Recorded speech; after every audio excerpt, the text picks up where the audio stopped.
We're about to get in a bit of trouble. That's not how we start. What? Hello. Welcome to Quackalope. Today we are bringing you a list video. We're about to get in a little bit of trouble, and not with you. Honestly, this doesn't involve you at all. You just happen to be here as witnesses. This weekend, we're putting out a vlog that highlights our collection. And as we have put them onto their permanent shelf finally. Oh my gosh, we just built two Calyx's shelves downstairs. It's immaculate. And so as we have started that process, we have come across some games that were like, why did we have this on here? What is this game doing on my shelf? Why in the world? And then we turn to the other person and glare and say, this is your fault, isn't it? This is your fault. So, we've found, I believe the count's 12? I think so at this point. You'll have to let us know. We've found 12 games that are in our collection that we disagree on. Yeah. Let's get started. Let's start right here with Sagani by Eagle Griffin Games. I have played this game one too many times. It's not one. Gem. I've played this game multiple times because she keeps asking for it. Yes. Oh my gosh. Sagani is one I would get rid of. Sagani belongs in the category of like Cascadia and I'm blanking on names right now. You're taking a tile, pattern matching, and trying your best to kind of solve a repeating pattern. In this spatial organization puzzle in front of you to get the most points, more points than your other players. In this one specifically, it has all to do about adjacency. Yeah. You're doing your best to lay down colors and sequences that match up with each other. There's four colors. There is green, orange, blue, and white. And you have different arrows pointing in different directions. And you are laying tiles down. And you have to have a tile in the direction the arrow is pointing of the color of the arrow to meet the requirements of that tile. And as soon as you meet all the requirements, you flip it over and you gain that many points. The more points the tile is worth, the more arrow requirements it has. So, the format of this video is going to involve me telling you why it is or isn't for me, and you doing the same. So my 60 seconds or 30 seconds on why Sagani doesn't work for me. Well, first off, there's other iterations of this type of like pattern matching that I think work better. And you like Nova Luna better. I like Nova Luna better. I still don't love the system or the sequence, but I like Nova Luna better. I don't like the tile drafting, puzzle solving style of games. I often find they leave a little bit too much wiggle room to the luck of the draw. Now, this one actually controls for that quite a bit, but then it's less mediated by the fact that, for me, I don't like the artwork. I don't like the theme. I don't think it logistically makes sense. The puzzle always feels samey every time I dive back into it, and it becomes frustrating because you really need to get one or two perfect tiles. Time's up. Throughout the course of the game, those things, due to randomness, are prevented from you to have. This is such a fun game to play. It does not feel the same at all each time you play. You're constantly taking different tiles and creating a different pattern in front of you. This is accessible to a lot of different ages. We play this with 8-year-olds, 10-year-olds, and they're able to join in on the fun. So it is a family weight game. It is an intro game. It teaches you patterns. It teaches you sequencing. It teaches you how to lay out like kind of an orthogonal puzzle. It's a gem. The artwork is adorable. They're tiny little monsters. And what could you not like about the monsters? Yes, we're keeping They're so cute. None of these games are in jeopardy. We're just arguing about them. Is that we are also, of course, keeping Hive, because Hive is a incredible little head-to-head two-player game. If you like puzzle games like chess or checkers, for instance, this takes that on the go. It's little insects that each have their own different asymmetric movement properties, and you incorporate them into the game and then try to surround the queen. It is such a good head-to-head tactical puzzle. There is no one in this community that would not find joy from Hive. Meh. I guess I'm not part of your community. It's meh. I mean, I get it. It's a spatial puzzle, and by all counts, I really should like it. You should. You should love this one. So many times with different players of different skill levels, and it is not intriguing. Even when you add in the extra expansions, the extra like the mosquitoes and the other bugs that you can add in, I did not find it intriguing. I didn't find the puzzle challenging or inviting in. The colors are bland, and there's a colorful version that might entice me more. I've got carbon. There's a super colorful version. And honestly, the pieces are better just to throw them at the other person you're playing with, because they're chunky and they do make some dents in the forehead. Hive is so good. It's one of the first games we actually covered here on the channel. Speaking of really good games, this is Canvas, and Canvas is a beautiful game. You are taking transparent cards and constructing a little piece of artwork that meets certain requirements to score the most points. It is gorgeous. You come up with these really cute titles for your paintings, and it's gorgeous. And there's an expansion coming very soon. This is probably the prettiest game I think I own. Yeah, pretty is accurate, and it's about the only thing it has going for it. As you play through Canvas, you create incredible pictures, and then realize that victory point and scoring has nothing to do about creating nice stories or beautiful artwork. It's another one of these games that require randomness and the luck of the draw in order to get what sequence you need. The object is to match these different symbols on the bottom of your canvas in a way that scores based off of the open market or the open victory condition market, and I find it remarkably frustrating. I never win the game because I always go for cool pictures over good strategic art, and when I did That's go for why good, you don't like this and game. when You never win. when I did go for mechanic focused gameplay, I found it boring, uninspired, and the images lacking at best. But guess what? It has a little coal because we're going to hang it on our wall, and you're going to see it every single day. If we hang it on our wall, I'm painting a Quackalope on the front of it, so it at least has something of quality there to show off.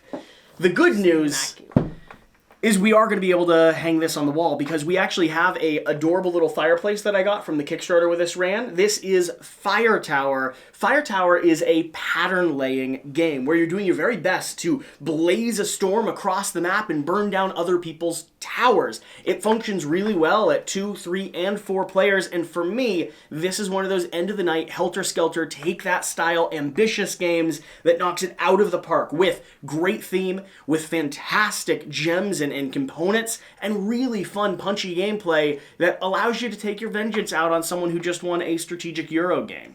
The best part of this game is the little fire pit that came in the Kickstarter that is all glowy and pretty. This is a gang up on your opponent game. Come on. I think it functions much best fun. at 2 players. I don't think it functions well at 3 and 4 players. At 3 and 4 players, 2 players are constantly ganging up on the other person, or 3 players ganging up till you kick them out of the game, you boot them out, and then they have no role. I don't like player elimination. It doesn't feel fair, and it doesn't feel fun. Now, to be fair, they have a bit of a role, but for argument's sake, They could be reading rules for all really their like presence for- matters. But it's a fantastic game, and you should absolutely pick it up. I was going to grab something, but I suppose you can if you'd like. This is Honey Buzz. We were talking about Sorry, I'm just... Do we need to do What? a little cut? Oh, no, I'm fine. I'm just... what were you This is saying? Honey Buzz. And when we are talking about glorious, magnificent components, Honey Buzz takes it out of the park. The little Yeah. squishy jellies are fabulous. Also, the theme is magnificent. You're bees. You are collecting pollen and making nectar through a park. There is a lot of strategy in creating your board so that you can get the most actions out of your sequences by laying down your tiles, making your hive, and then you get to fulfill orders and go around in the meadow. I don't like playing with the memory variant because my memory is just squat, but this is such a fun game. This game is so fantastic. We don't play with one half of the core mechanics when we actually sit down and play. We completely scrap the memory component. I'm going to be honest, the people that love this game probably love it largely due to the insane production quality as opposed to the actual strategic gameplay. I mean, it's worker placement. It's beeple placement with a little bit of tile Just listen to that word. Sequence. Meeples. It's the most adorable word. You have meeples. With a little bit of tile laying to sequence and solve kind of a puzzle that you're going at. But the puzzle is always repetitive. The actual orders that you're trying to fill are never that inventive. And while the first 1 or 2 games is good, it never wrote home enough for me to want to continue diving in deeply. All I have to say is beeple. And it takes it out of the park. I find puns annoying. That's because you're not punny. And grab another game that I find frustratingly annoying, despite the fact that I should like both of these games based on theme alone. The lack of ducks. You just don't like games that you don't know how to play well. The lack of ducks here in Cascadia is going to be another example of a drafting style game, a game where you're going to be drawing tiles and placing them onto your board that I find completely abstractly meh compared to what everyone else is looking for. The colors, the artwork are gorgeous in Cascadia. In addition, the different scoring objectives makes the gameplay different every single time. Yes, certain animals have a certain theme and type of how they are going to want to organize and score, but it is different. What you do and how you create your little ecosystem with what comes out of the bag, what tiles, how you cash in your little acorn pinecone nature chips, it's a puzzle. It's so cool. It's so another much one fun. of these puzzles that for me, I just don't enjoy the openness, the randomness. Now, Cascadia actually controls for it more than a lot of the other ones do, but I gotta be honest, the more times I've dove into it, the less excited I get about re-diving in. It's just the same Every single style time I play this, of the next sequencing time it is a better and better game. Every single time it goes higher and higher in its ranks. The only criticism I have for it is that there are not enough cards for each animal type, and I just want more cards and more variability. But that's like a minimal complaint because there's, I think, 4 or 5 cards per animal. I mean, That's honestly, so many iterations. honestly, if they came back and redesigned it as a different game, it might be good.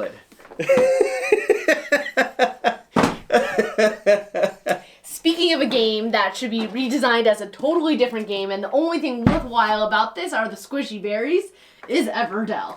Wow. Everdell is going to be a fantastic worker placement zone where you get to explore kind of the realms of Redwall and build out your own little tableau of cards that all sequence off of each other, looking for the best combination of victory points and meeple utilization and resource management. It is such a fantastic, crunchy puzzle, and we have all the expansions downstairs. This game is... It's got a drafting mechanic that has this open marketplace where you're drawing cards back up into your hand, and that coordinates with your controlled grid of cards in such a wonderful way. This is a well-beloved game with immaculate artwork and a fantastic abstract or a fantastic take on the Euro type of system. Sorry, I was tuning you out, and now I'm going to refocus back in onto the conversation. Yeah. This game is tight, and it is annoying, and it is miserable, and you cannot get enough done. No. You never get the pair that you are waiting for. It is in the bottom half of the deck because there's not too many of them. Resources are impossible to get, and the only thing I like about it is the little berries, and then some of the artwork is adorable. I have to admit, the little mice are really cute. But the rest of it, no. Oh. Bye. It's amazing. It's fantastic. Okay. Speaking of games that are too tight and you can't get anything done and it is annoying as anything to play and it is a miserable experience and no one should torture themselves for, is Glass Road. Glass Road is one of the games that I put on my grail list. A game that I had to pick up the moment I played it for the first time with Alexander Radcliffe Sender III. This is remarkable. This is going to be a action selection style game where you have a hand of cards, you select the 5 actions you want to take, and then you're going back and forth bidding on those actions or taking those actions, getting a consequence if the other person played the same action that you have in your hand that you selected for that round. You're going to be drawing tiles and placing them onto your board for this cacophony of resource management and point scoring that just escalates to the end game. It's so tight, it's so critical, and while it is cutthroat on every single decision you make, that cutthroatness opens the door for really, really good strategic, dynamic play. I don't feel like it's cutthroat at all. I didn't care what the other players were doing all the time. There was a huge luck component throughout the game. The tile that you were going for, if you didn't manage to get your resources ticked up high enough so that you can grab that tile, it was gone, and you wouldn't see a tile like it again. So there was no point in even aiming for something because there was nothing to aim for. You never knew what was coming in the next round. You had 4 opportunities to buy a tile. It was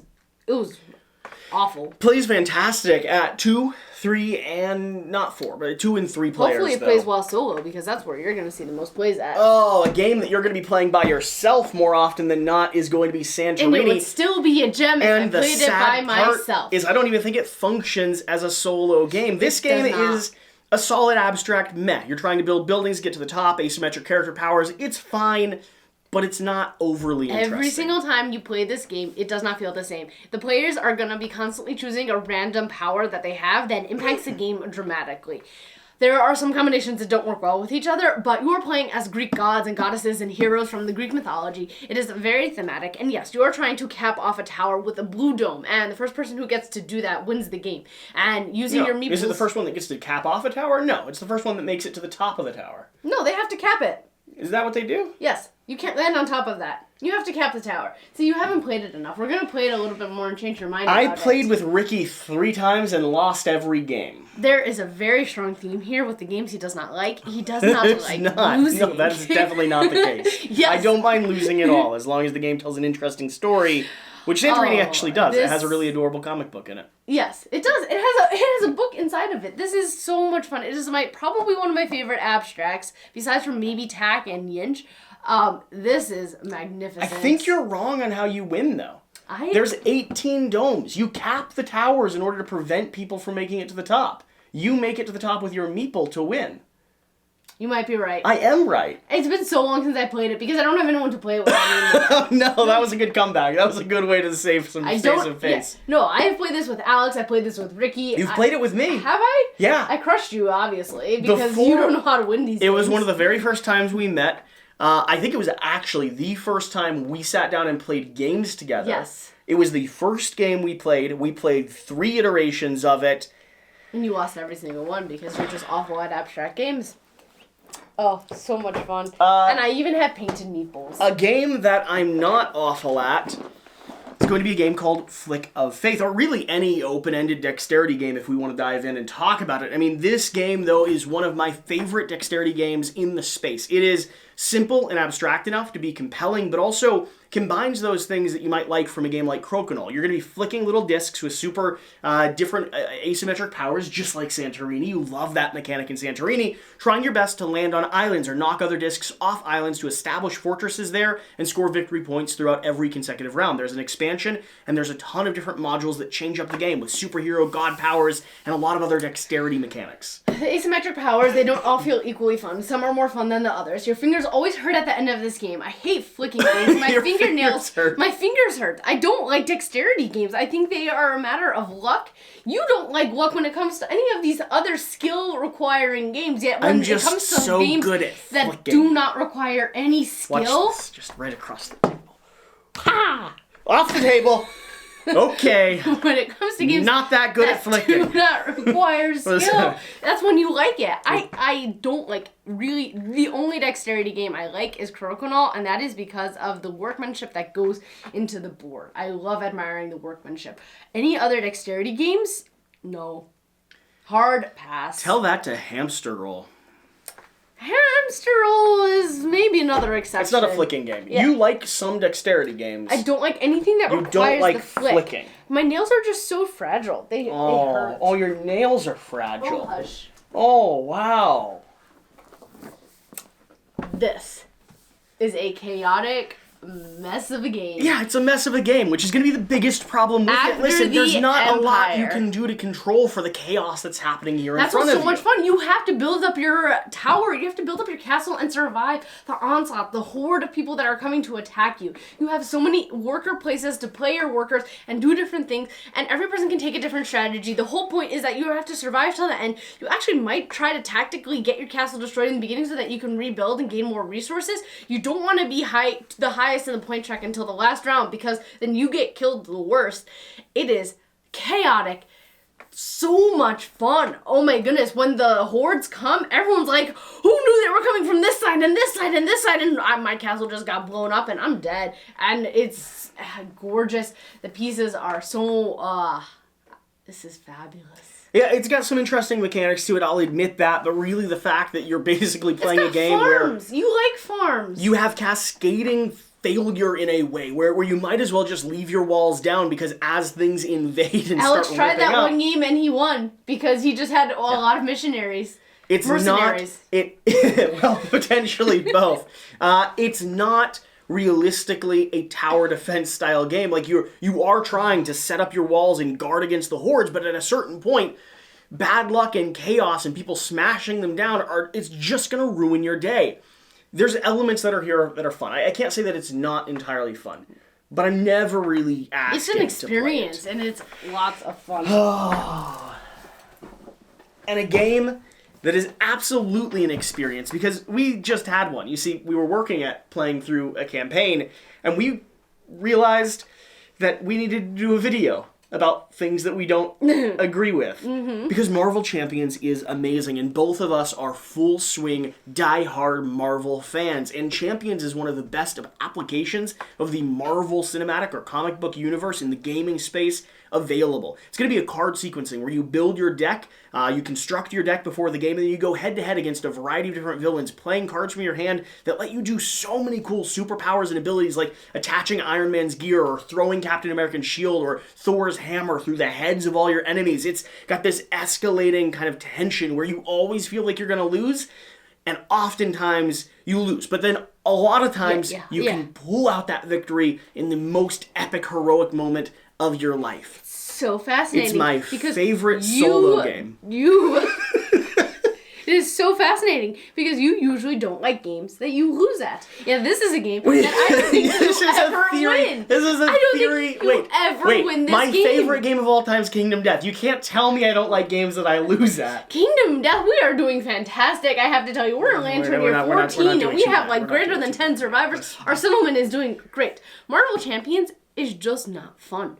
It's so boring. You get a hand of cards, you flip between your hero and your alter ego side. Neither side allows you to do anything cool. You're basically sitting there watching something get bigger and stronger in front of you, and you're like, I can't do anything. I'm gonna have dead weight on my hands pretty soon because this one just dies.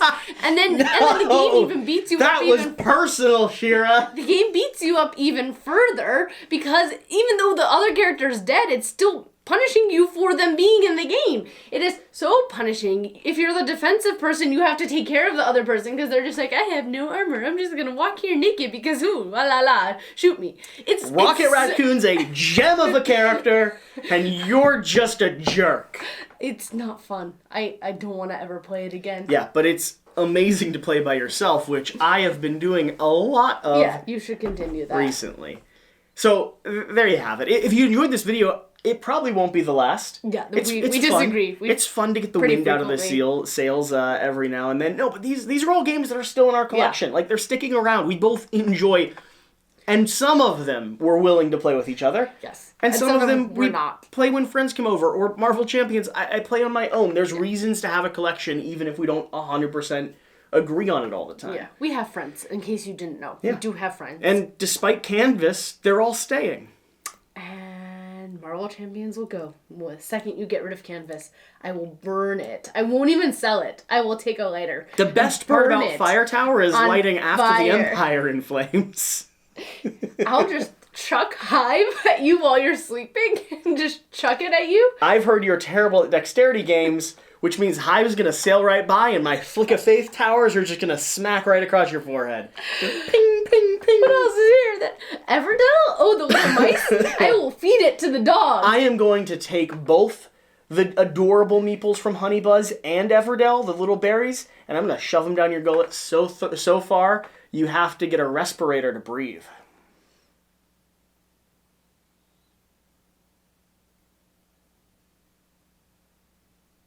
It was a little too far, that last one. A little bit. Where they was doing, like, the wrestling thing, like, yo, brother, you don't know me! Ow! He actually bopped my nose! I give you so much right. I couldn't dodge! I was stuck! I give you so much. You hypnotized me, then bopped my nose! Don't do it again! I'm going so slowly. It doesn't feel good. It's not like I enjoy the process. You hit harder that time. My eyes are watering. This is not fun. Stop, please. Dodge. I feel like this is actually proof of abuse now. Dodge. I'm pretty sure. Oh my gosh. What are you doing? Oh. That hurt. The poor little guy is hurt. You're making fun of me now? Ugh.